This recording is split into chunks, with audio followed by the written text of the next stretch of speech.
Gold trusted gold buyers తాకట్టులో ఉన్న బంగారాన్ని విడిపించి ఈ రోజు ఉన్న మార్కెట్ ధరకే కొనబడును.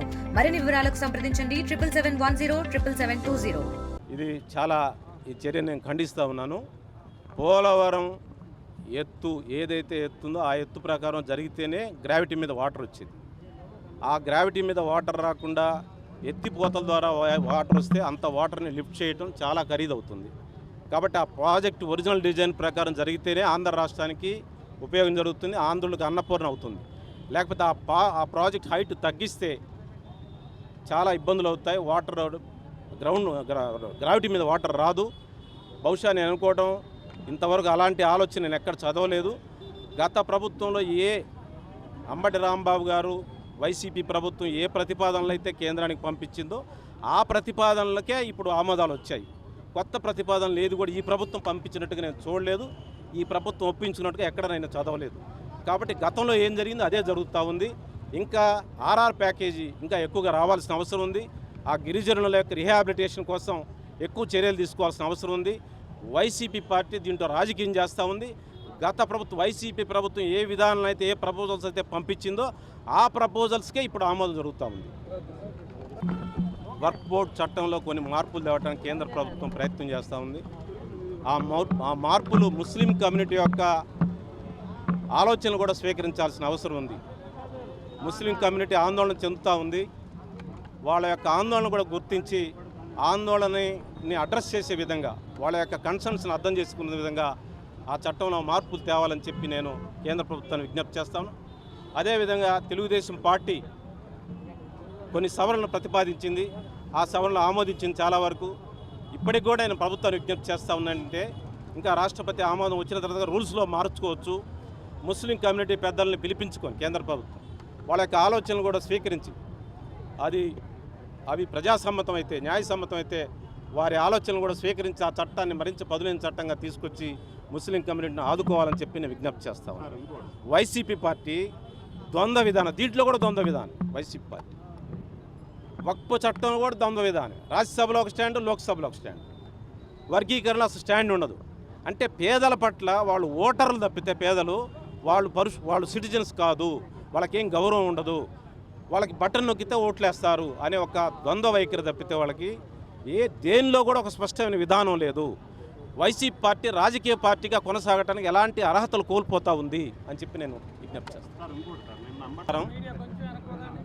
ఈరోజు బాబు జగజ్జీవనరావు గారి జయంతి ఉత్సవాలు రాష్ట్ర వ్యాప్తంగా దేశవ్యాప్తంగా వైభవంగా జరుగుతూ ఉన్నాయి. దళితులందరూ కూడా సమాజంలో అన్ని వర్గాల ప్రజలు కూడా, ఆయన ఒక్క దళితుల నాయకుడు కాదు, ఆయన అన్ని వర్గాల ప్రజల్ని, దేశంలోని అన్ని సమాజాలని, దేశం అంతా బాగుపడాలని భారతదేశం కోసం నిరంతరం కృషి చేసిన మహాపురుషుడు, జాతిపిత, మరి భారతదేశం ముద్దుబిడ్డ, భారతమాత ముద్దుబిడ్డ బాబు జగజ్జీవనరావు. ఆయన జయంతి ఉత్సవాలని 2012 నుంచి అంటే వైసీపీ పుట్టిన దగ్గర నుంచి కూడా ఇంతవరకు తగు రీతిలో నిర్వహించలేదు. వైసీపీ పార్టీకి బాబు జగజ్జీవనరావు మీద ఏంటి వాళ్ళ కోపం? బాబు జగజ్జీవనరావు కాదు, నేను ఆ పార్టీలో ఉన్నప్పుడు కూడా జాషువా జయంతి, జగజ్జీవనరావు జయంతిలు బహిరంగ నిర్వహించండి అని చెప్పి, అంబేద్కర్ జయంతి నిర్వహించండి అని చెప్పి నేను అప్పీల్ చేస్తే ఊరికే ఫోటోసేక్, తనకి మనసులో ఉందో లేదో ఫోటోసేక్ ఆడకు వచ్చేసి ఇంట్లోనే ఒక ఫోటో పెట్టేస్తూ ఉంటాడు.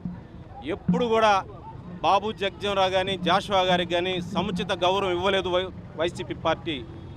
ఆ పార్టీ నాయకత్వం జగన్మోహన్ రెడ్డి కానీ ఆ పార్టీ కానీ ఇవ్వలేదు.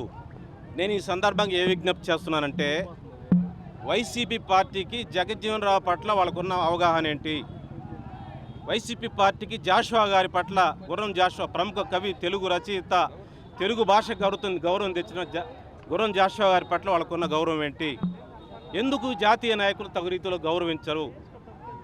అంబేద్కర్ గారిని కూడా చివరిలో ఎలక్షన్ ఇయర్లో కొద్దిగా ఏదో అడావుడు చేశారు, కానీ వాళ్ళున్న 5 ఏళ్ళు కూడా చివరి ఎన్నికల ఓట్ల కోసం తప్పితే ఎప్పుడు కూడా బాబు అంబేద్కర్ గారిని కూడా వాళ్ళు గౌరవించలేదు. ఏంటి వాళ్ళ ఉద్దేశం? రాజకీయ పక్షాలు అలా ఉంటుందా? ఈరోజు చంద్రబాబు నాయుడు గారు ప్రభుత్వం వచ్చింది, రాష్ట్ర వ్యాప్తంగా ఈరోజు ముఖ్యమంత్రి గారు గౌరవంగా జగజ్జీవనరావు గారికి గౌరవంగా నివాళులు అర్పిస్తూ ఉన్నాడు. ముఖ్యమంత్రి గారు ఎందుకు నువ్వు చేయలేకపోయావు, ఎందుకు నువ్వు ముఖ్యమంత్రిగా చేయలేకపోయావు అని వైసీపీని ప్రశ్నిస్తూ ఉన్నాను. ఈరోజు వైపీపీ పార్టీ, నేను ఈరోజు మాట్లాడుతున్నాను, ఒక గాంధేయవాదిగా మాట్లాడుతున్నాను, జగజ్జీవనరావు వారసుడిగా, అంబేద్కర్ వారసుడిగా మాట్లాడుతున్నాను. నేను వైసీపీ పార్టీ ఇప్పటికైనా వాళ్ళు ఆత్మవిమర్శ చేసుకోవాలి. ఎందుకు ఈ జాతీయ నాయకుల పట్ల నిర్లక్ష్యం వహిస్తున్నారు? ఎందుకు మాదిగలకు ఇంటర్వ్యూ ఇవ్వట్లేదు? వైసీపీ పార్టీలో ఉన్న మాదిగ నాయకులు కూడా ఇంటర్వ్యూ ఇవ్వట్లేదు వైసీపీ పార్టీ. ఎందుకు ఇవ్వట్లేదు? ఇచ్చి ఆ పార్టీలో పనిచేసే వాళ్ళకన్నా గౌరవం ఇవ్వండి. మీ పార్టీ విధానాలను సమీక్షించుకోండి. వర్గీకరణ పట్ల మీ స్టాండ్ ఏంటి? వర్గీకరణ అవతల ప్రభుత్వం, కూటమి ప్రభుత్వం వర్గీకరణ చేస్తే మీరెందుకు దాంట్లో మీ యొక్క నిర్ణయాన్ని ప్రకటించలేదు? మీ స్టాండ్ ఏంటి? మీరు దళితులకు వ్యతిరేకం, మాదిగ వ్యతిరేక పార్టీ వైసీపీ పార్టీ. నేను ఉండి అనుభవించి చెప్తున్నా. నేను ఆ పార్టీ దుర్మార్గమైన పార్టీ. ఆ పార్టీ రాజకీయాల్లో ఉండటానికి వీల్లేదని చెప్పి మీ అందరికి అప్పీల్ చేస్తున్నా. రాజకీయాల్లో ఉండాలనుకుంటే జాతీయ నాయకులను గౌరవించుకోవాలి, తెలుగు భాషను గౌరవించుకోవాలి, దానిలో ఉన్న పార్టీ నాయకులను గౌరవించాలి. ఆ పార్టీలో ఉన్న మాదిగ నాయకులకు ఇంటర్వ్యూ ఇవ్వరా మీరు? మీ రాజకీయ పార్టీ ఎందుకు నడుపుతున్నారు మీరు? ఆ పార్టీలో ఉన్న రాజకీయ నాయకులు కూడా విజ్ఞప్తి చేస్తున్నాను, మీరు అప్పీల్ చేయండి మీ నాయకుడికి. కనీసం జగ్జీవన్రావుకు నివాళులు అర్పించమని చెప్పండి, జాషువాకు నివాళులు అర్పించమని చెప్పండి, వర్గీకరణ పట్ల ఆయన నిర్ణయం ఏంటో ప్రకటించమని చెప్పండి. లేకపోతే ఆ పార్టీని వదిలేయమని చెప్పి నేను వారికి విజ్ఞప్తి చేస్తాను, మాదిగ నాయకులందరూ విజ్ఞప్తి చేస్తాను. మరిన్ని వీడియోస్ కోసం ఛానల్ ని సబ్స్క్రైబ్ చేయండి. లేటెస్ట్ అప్డేట్స్ కోసం వాట్సాప్ ఛానల్ ని ఫాలో అవ్వండి. ఆ లింక్ డిస్క్రిప్షన్ లో ఉంది.